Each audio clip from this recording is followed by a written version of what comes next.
টানা বৃষ্টিতে কৃষকের ধান ও খড়ের ব্যাপক ক্ষতি, দিশেহারা গ্রামাঞ্চলের কৃষকেরা।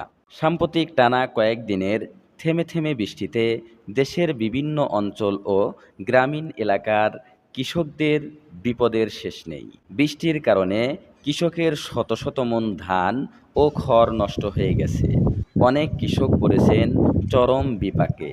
জানা গেছে, অনেকে ধান কেটে ক্ষেতের একপাশে রেখে দিয়েছিল শুকানোর জন্য।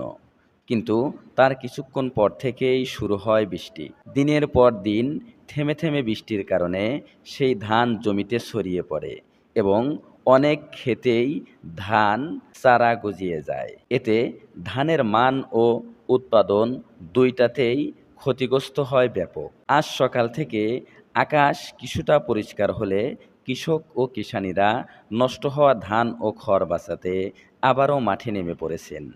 কেউ কেউ শুকানোর জন্য ধান ও খড় ক্ষেতেই ছড়িয়ে দিচ্ছেন, আবার কেউ কেউ ঘরে নিয়ে এসে শুকানোর চেষ্টা করছেন। অনেক কৃষকের ভাষ্য মতে শুধু ধান নয়, তাদের খড়ও সম্পূর্ণভাবে নষ্ট হয়ে গেছে। কেউ কেউ ধারণা করে বলছেন, আগামীতে ১ মণ খড় কিনতে ১৫০০ থেকে ২,০০০ টাকা পর্যন্ত লাগতে পারে। এত টাকা দিয়ে খড় কিনে গরু পালন করা কষ্টসাধ্য হয়ে যাবে বলেও মনে করছেন কেউ কেউ। এই ক্ষতির কারণে কৃষকদের মধ্যে হতাশা, দুশ্চিন্তা বিরাজ করছে। কেউ কেউ বলছেন, সামনের মৌসুমে চাষাবাদ চালিয়ে যাওয়া নিয়ে অনিশ্চয়তায় পড়ে যাবে।